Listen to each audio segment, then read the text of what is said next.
Hey guys, it's Chris here, and welcome to Deep Talks with Chris Part 3. We're going to be answering the question of how to maintain a healthy, sustaining relationship, which was asked of me this past week. And before I go into detail about some things, how to approach this, whatever I say about this topic is not fact, so please do not take it as fact or something that you have to do. But I do hope that what you get from this is you learn something new or something that you can apply to your own relationships, or maybe a mix of both what you know and what you can do. So moving on, based on psychological studies across a general population, people in relationships want to feel three things. Number one, they want to feel validated. So what exactly does that mean? Well, for example, your significant other wants to lose weight. How do you respond to that? Very simple question. Well, most people will say, well, you look fine to me. And then they get met with some kind of uneasy, aggressive response. And you may be wondering, why is that? That seems such like a positive response. It's an easy question. And the reason why is because you're not really answering the question. And excuse my language, it's a very half-assed answer.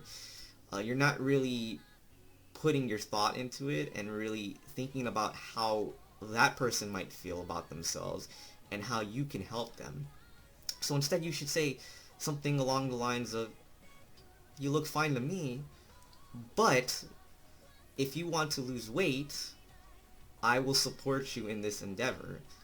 So regardless of whether they're going to make that decision or not, you're validating their thought process and what they're thinking, and you're not just kind of saying something so simple. You're actually thinking about this person's kind of well-being in a sense. And that leads us to the second point. People want to feel understood. And so an example of that is, let's say your significant other comes home from work and they have a bad day. They tell you about it, or they don't tell you about it. They look sad or they look angry, whatever, right? You sort of listen, but it goes through one ear and out the other, and then you proceed to talk about how awesome your day is. What should really happen in this scenario?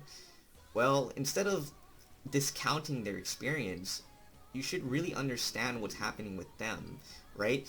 You should sit there and listen to them and not even talk about your day, because what you're saying is that, oh, I'm better than you and my day shows that. And you don't want that. You want to tell your significant other that, hey, I'm here for you if you need anything. If you want to talk about it, let's talk about it. You don't have to go through this alone. And then it goes to our third point. People want to feel cared for. And you can use both examples above, right? You're not discounting people's experiences. Because it's not about you. When you get into a relationship, it's about the other person.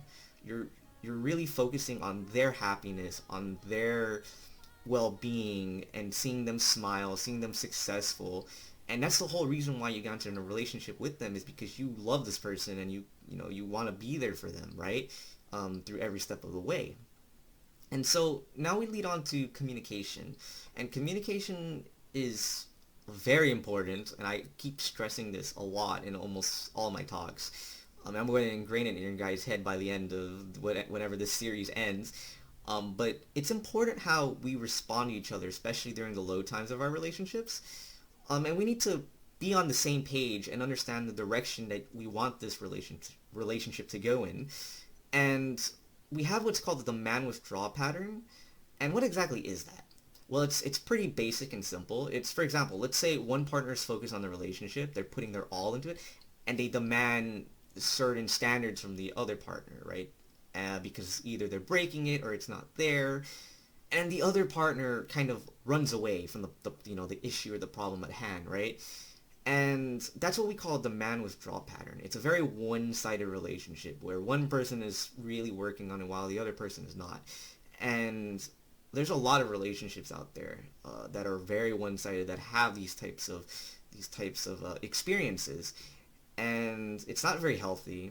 And it's basically a simple way of one person kind of just running away from the issue and not really focusing on it, not really wanting to talk about it. And I know it can be very scary for those people. It's not something that we want to talk about. But you shouldn't be scared, right? Because if you truly want to be with this person, then you will make it work out, and you will sit down with your significant other. You will talk through it with them. And so we also have what's called positive and negative reciprocity, and basically those are just responses to someone's behavior, right?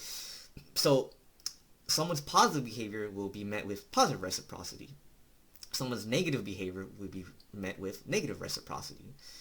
Um, and keep in mind that behavior is not fact about that person, because it's something that is fluid. It can change with help from your significant other over time, and we don't want to make behavior equal fact, because that leads to very complicated problems in the relationship, when you get into arguments, because now when you get into arguments, you're saying that, hey, you do such and such and you're always going to be that way. No, that's not true. If you really want to produce results and change in a relationship, when you're communicating, you have to know that, hey, this person, yes, they're acting this way and I'm acting this way, but we can make it work and it can change. Everything is fluid, and communication helps with the fluidity and dynamics of that relationship and the behaviors and the way we respond to each other. And it will ultimately get rid of this demand withdrawal pattern for some people. And then I move on to my last point. My last point is what we call novelty. What exactly does novelty mean? So novelty is basically kind of just spicing up the relationship, because many times we can get caught in being content with what we have, which is totally fine, but sometimes it requires some kind of novel experience to keep, the relationship fresh and going. For example, going on vacation, right? Let's say you plan a trip to Hawaii or wherever you are in the world, or visiting a new restaurant, something so simple, instead of the usual one that you guys always go to. And this doesn't have to happen, you know, every single time, right? You don't have to go in panic mode and think like, oh, I always have to, do something nice or new for my significant other, or else our relationship's going to fall apart. No, that's not true. Okay? You just have to discuss with your partner how often you want to do these things, right? Do you guys want to do it once a month, twice a year? Whatever the case may be, it goes back to communication again, right? Most of the things I'm talking about are all interlocked if you think about it. Validating a person, understanding them, caring about them, communicating with them, making the relationship a new experience for each other every time. They all kind of intertwine together, right? And I kind of just want to end it there.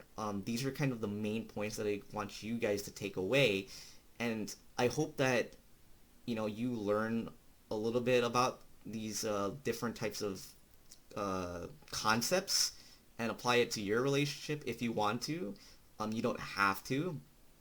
I'm sure some of your relationships are working just fine without these concepts. But I hope that this is something that, everybody can take and bring into their life a little bit and kind of understand other people. And I want to thank whoever gave me this question. It's another very thoughtful question, and it's going to lead into some very, very good questions in the coming weeks about relationships. And this will not be the last talk I will give about relationships. It's definitely part one of it, which technically should be at the end or in the middle, because it's talking about how to maintain one. But I thought I wanted to start off with this one just because it was just so great, and I love the topic, and these are just the main concepts for it. So thank you guys for listening to me talk, and I'll catch you guys later on Deep Talks with Chris Part 4.